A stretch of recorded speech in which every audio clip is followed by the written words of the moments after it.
sure this door is closed.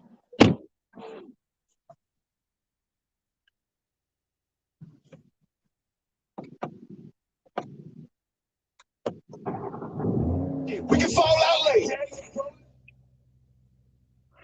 All right.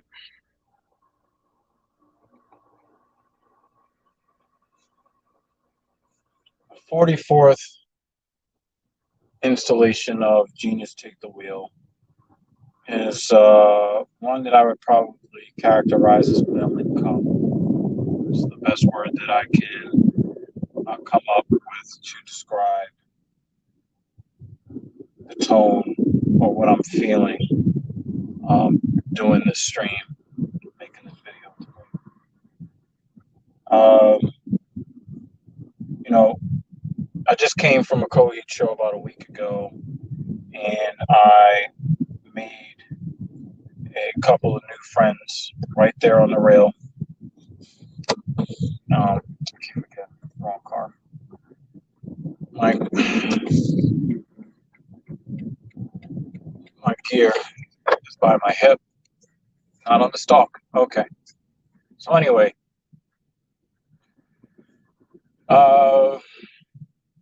just came from a Coheed show a week ago, and it was one of the shows that I really enjoyed the most. Met a couple new people there, and kind of talking about the band's history. It's almost like you're taking a trip down memory lane every time you go to a Coheed show, because even if you don't know the person standing next to you, you kind of do. There's always that feeling of camaraderie because if you mention the name of the band to literally anybody, 29 out of 30 people will be like, "Oh, huh? What?" So,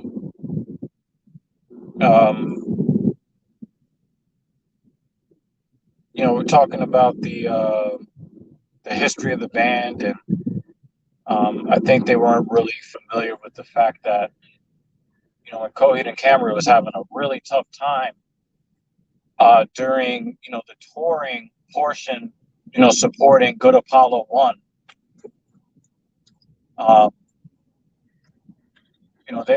There was some turmoil in the band. Half of the band members were having some problems outside of the band, had some negative effects on the band, and that waiting period between Good Apollo 1 and Good Apollo 2 was a tenuous one for the fans. Maybe some people knew, or maybe some people knew, maybe some people didn't, but the band was in danger of no longer existing. Travis and Claudio were pretty much the only two people left because Mike and Josh were having their own issues, and there was a real feeling that maybe 3 albums would be it, and that would be the end of the band. And when things didn't look promising, we heard that there was going to indeed be a 4th album, and it was kind of exciting. 2007 was a really bad year for myself as well. I think I had been homeless before, but I was homeless again, but now with a girlfriend, and we're both evicted. We don't have anywhere to live, and that was around that time. And we had aligned ourselves with someone that we thought had a good business mind, and we had family members, give him a large loan that he defaulted on almost immediately. Working all kinds of weird hours. It was a bad time, but one of the bright spots was when we heard that Coheed and Cambria would, at the very least, release Good Apollo 2, No World for Tomorrow. And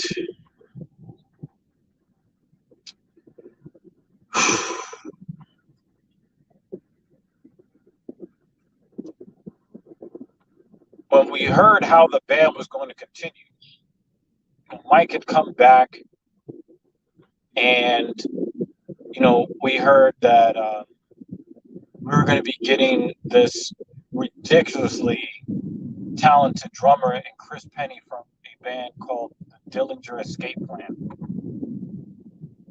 And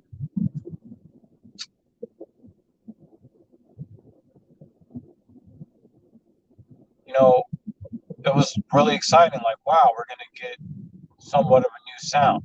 And then we heard about some of the legal issues. And, while Chris Penny would be allowed to tour with the band, for whatever reason, he was not allowed to record the drums for the band on the album. So then shit got real. This is how I knew that, like, Coheed wasn't just like this little band that I discovered that me and very few people knew or cared about. That they were actually like big time, right? And we heard Taylor Hawkins would be recording drums for the band for the album, and I was like, that Taylor Hawkins? Like, whoa, like they got contacts like that? That was the first thing I thought, because at that point I had never been to a show, and I had never really heard of the band, never heard anybody say anything about the band. The only thing that people knew was "Welcome Home," pretty much, and me, I had like I allowed myself to be completely consumed by my love of the band, and they were a foursome from New York or whatever. You don't really, it's hard to really describe that. When I heard that, I was like, okay, all right, like we're going mainstream. We're gonna have sellout stadiums. We're gonna do all of this. I listened to the album, and it was definitely different than what I listened to, in Good Apollo 1 and in Keeping Secrets and Second Stage, Turbine Blade, and all that. But it it was really eye opening for me, as a fan. Listening to like a different groove, and I was just like, it took a while to adjust my ears, but I was just like, this is fucking awesome. Um, this is fucking awesome. I could not believe that they had. I just kind of got stuck with that in my mind. I can't believe they have this kind of reach, and they have these kind of contacts in the industry. Like, my favorite band that I just think the world of, and like, wow, it's about to go down. The album was great, and you can tell who Claudio was talking about when when he was writing the songs, and I'm like, oh man, I can't believe it's this kind of turmoil, but man, I'm a huge fan of personal accountability, and taking ownership of your shit, and that's all over that album. I mean, you ever heard of Mother Superior? Come on, like, yeah, man, that was just so fucking awesome to me. And it was, it was something that I knew that not every new fan would know, but I always kind of had that, like, Taylor Hawkins was a part of my band. Of course, like, I'm not in the band, but when you have basically served up your heart and soul on a platter, to a band, and I don't know if many of you can really appreciate what it is like to be obsessed with one artist, be it an actor, an actress, a painter, a dancer, a musician, what have you. To have that as part of the lore, it just adds a different flavor, to everything that you know and feel about all of the music before, during that era, and then ever since. So I thought of him as a really cool dude for taking that on, because I expected, you're with the Foo Fighters, like, do you have time to be helping out small bands that not terribly, you wouldn't think of a band that sells out 2 and 3 and 4,000 seat arenas. You don't think that they'd be on the radar of a band that is selling out 20 and 30 and 40,000 seat arenas, and you realize that if you knew anything about him in his mind, he did not give a fuck about how big your band was or how popular or how famous they were. If he digs your music and he thinks he can add something to it, he's gonna do it. Like, he's not doing the music necessarily for clout. It he identifies what it's like to be a musician and trying to make it.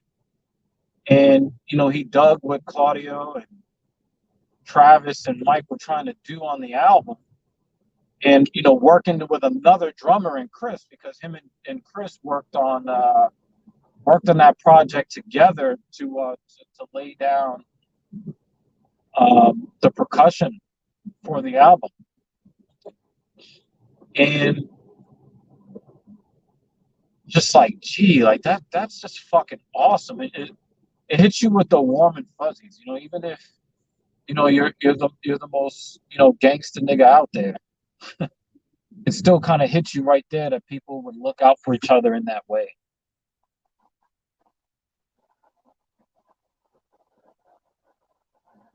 And if the Foo Fighters have been putting out popular, good music for a long time. I've always enjoyed them. I've never like marked out as a Foo Fighters fan, but I've never heard a song that I disliked at all. And when I was tuning my ear to rock and roll, Foo Fighters was one of those bands that kind of helped me tune my ear to something that wasn't, like blues or jazz or gangster rap. And I always I always kind of I held that band in even higher esteem, um, just off the fact that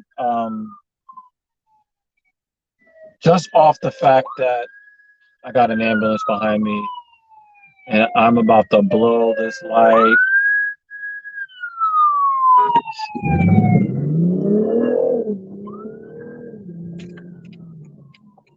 Trying to get out of this ambulance way.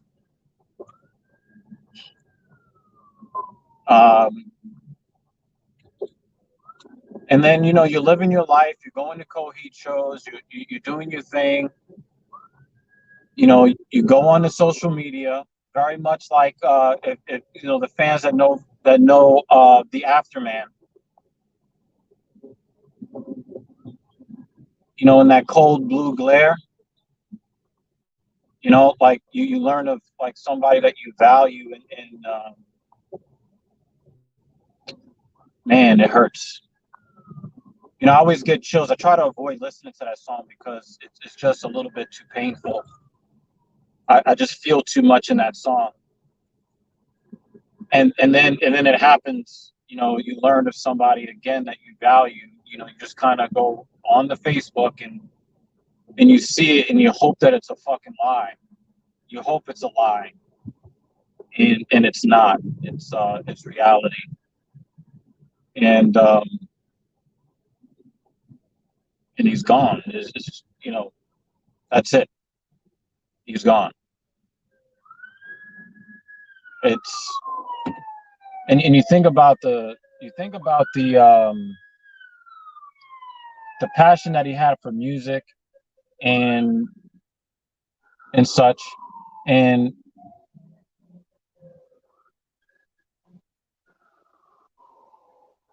you think about what he did to survive.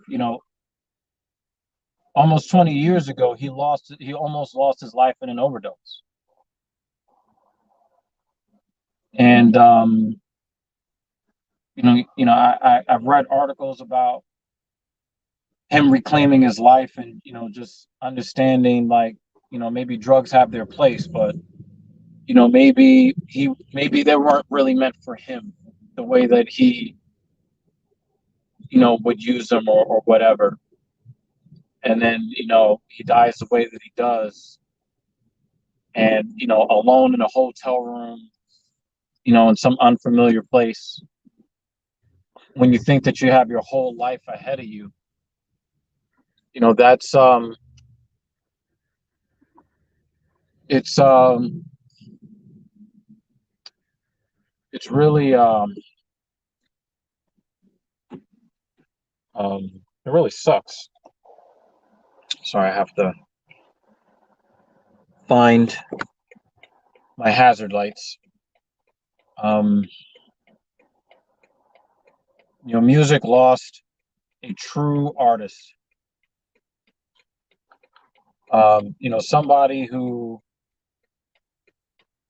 obviously liked to help people, had a really deep love of music, loved to perform. You just don't know what people are going through, You don't know what they're trying to medicate away. You don't know what struggles they're having. You don't know. You don't know. And I think that it's important to make sure that you show appreciation, for everybody that brings any kind of value to your life, because there's something in us that makes us think that we're never going to die. But then there are those reminders of our mortality, and some are more painful than others. This one hits a raw nerve. I think about what Josh Eppard has said about Taylor Hawkins in tribute as well.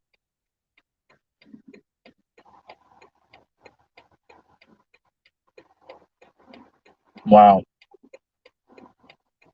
The guy that was replaced in the band, talked about, Taylor's effect on him, and how it kind of helped him get the proper perspective on what life is and how to live it, and the kind of gratitude that you have to have for every breath that fills your lungs. I fucking felt that. I felt that. That was some real shit. That was some real fucking shit. And this is real life. And I just want to say that I really appreciate what Taylor brought to my favorite band,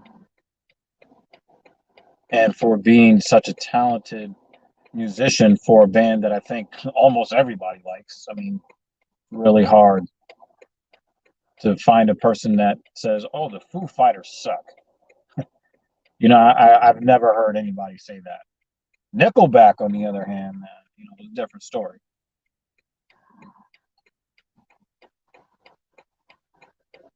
But this one hurts, and I wish, I wish, I wish this didn't happen. I wish he was still alive, so he can create art that fulfilled his soul, and that spoke to the souls of so many people. That's all I got for you. Um, Thanks for listening. Appreciate you.